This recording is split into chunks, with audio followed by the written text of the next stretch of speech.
Welcome to Friday, TGIF. It's November 22nd, 2024. This podcast brought to you by Converse County Tourism. Douglas and Glen Rock, Wyoming are bustling with action this holiday season. Plan your excursion, including fun activities, beautiful downtowns, and historic treasures. Learn more at conversecountytourism.com. Well, we've got a lot of great cloud and sunset photos to show you here in a moment, like that one right there. As we take a look at what's coming, we're going to have basically today a repeat of yesterday, and for many of you, it was a pretty decent day. And today into Saturday, out on the plains, basically and along the Front Range areas, it's going to be another couple of nice November days. High clouds, sun, a bit of a breeze, but above average temperatures. But the stormy weather continues for California, Washington, Oregon, up into British Columbia as that storm just kind of pirouettes its way along the west coast, spinning around and wobbling for another day or two. However, a little bit of that cold air and moisture and strong jet stream energy, as we've been showing you this week, does get pushed out.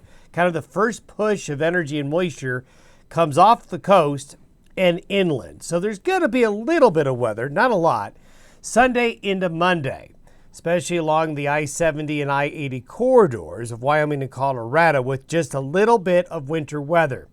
So folks, if you're traveling in the late Saturday night, Sunday, early Monday morning time frame, there's going to be a little bit of weather, especially over near the mountains, not a lot out on the plains. Then a bigger piece of the Pacific storm comes through the region in the Tuesday, Wednesday time frame. That's where I think we've got travel concerns, at least for the beginning of the Thanksgiving weekend, the big Thanksgiving travel period. We still have some murky details on what happens after Thanksgiving, but I think we've got a little bit of weather to contend with for travelers Tuesday and Wednesday. We'll show you that. Cold Turkey Day. Cold air is going to come in out of Canada, and this Thanksgiving Day across the west, whether it's the Rockies, the Plains, or all the way to the west coast, it's going to be pretty chilly. Some awesome photos coming in from some lenticular clouds and some cirrus clouds and a lot of turbulence, as you can see up there high above in the wave action. And then what we have here is a movie of the animation of iridescent cirrocumulus clouds causing that rainbow effect that you sometimes get in those situations. And another great shot of lenticulars there out of Cheyenne. And then a lot of folks in Cheyenne, a lot of folks along the Front Range of Colorado, and anybody that lives east of the mountains, from Canada to Montana to Wyoming to Colorado to New Mexico and all points in between, you just get a lot of lenticulars this time of year as the strong jet stream winds aloft develop. There's another good shot from the Bighorn Mountains, and then beautiful sunset and sunrises will continue, and I think we've got another day or two of this all across the region. So get out and enjoy and keep your camera and your phone handy for shots like that. So this is what we talked about. All across the west, from Montana to New Mexico, it's lenticular cloud season. Speaking of clouds, the satellite loop this morning showing a double-barreled structure. We've got actually two low centers with this mature system that's just off the Pacific Northwest coast. It's still there. It's been there for the last several days. So here's the next big plume of moisture coming in and crashing the west coast while the high pressure hangs on. And there's your wave clouds. You can see them east of the mountains right there. We're going to continue to have this low kind of stalled out there for a little bit longer. And we see that pipeline of moisture getting fed right into the system there. So the 500 millibar chart shows that double-barreled system really elongating, getting wrapped around that high up there in the Aleutians. The deep storm in the northeast now, slowly moving on out. And there's our next couple of days of nice weather right there. The satellite image this morning really showing the water vapor imagery, showing that pipeline of moisture feeding into that storm. So that's why precipitation amounts are so impressive along the coast right there as it pushes inland. But the trajectory of the moisture, at least initially, is to curve it up north along the coast and then back into the low here, just left east of the Cascades with high-level moisture as the low-level moisture is taken away.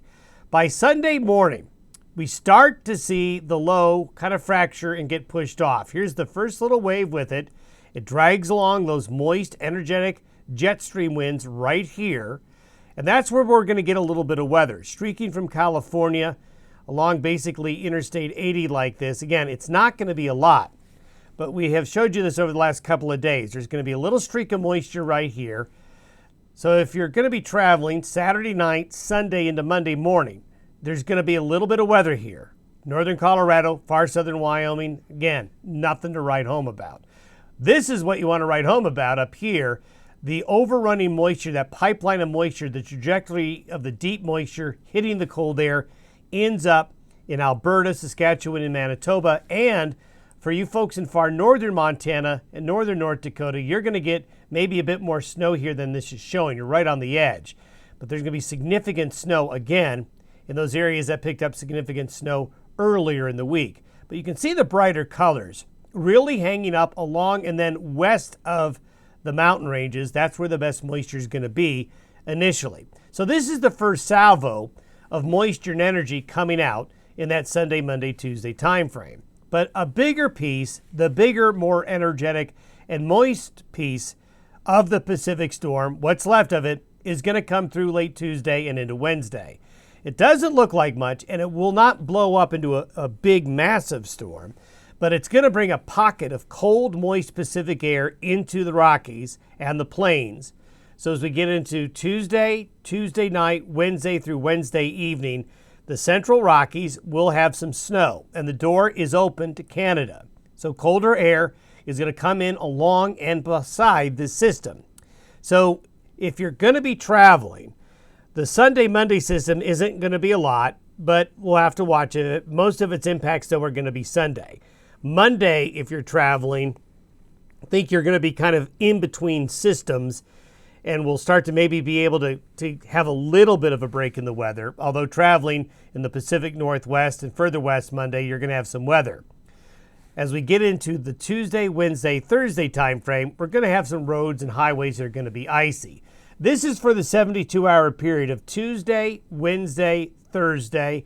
So from Tuesday morning through Thanksgiving morning, this next plume of moisture comes out, and we see along the Wasatch into the western mountains and valleys of Wyoming, into the central areas of Colorado, far southern areas of Wyoming, maybe then a little bit out into the plains, more out into the plains here.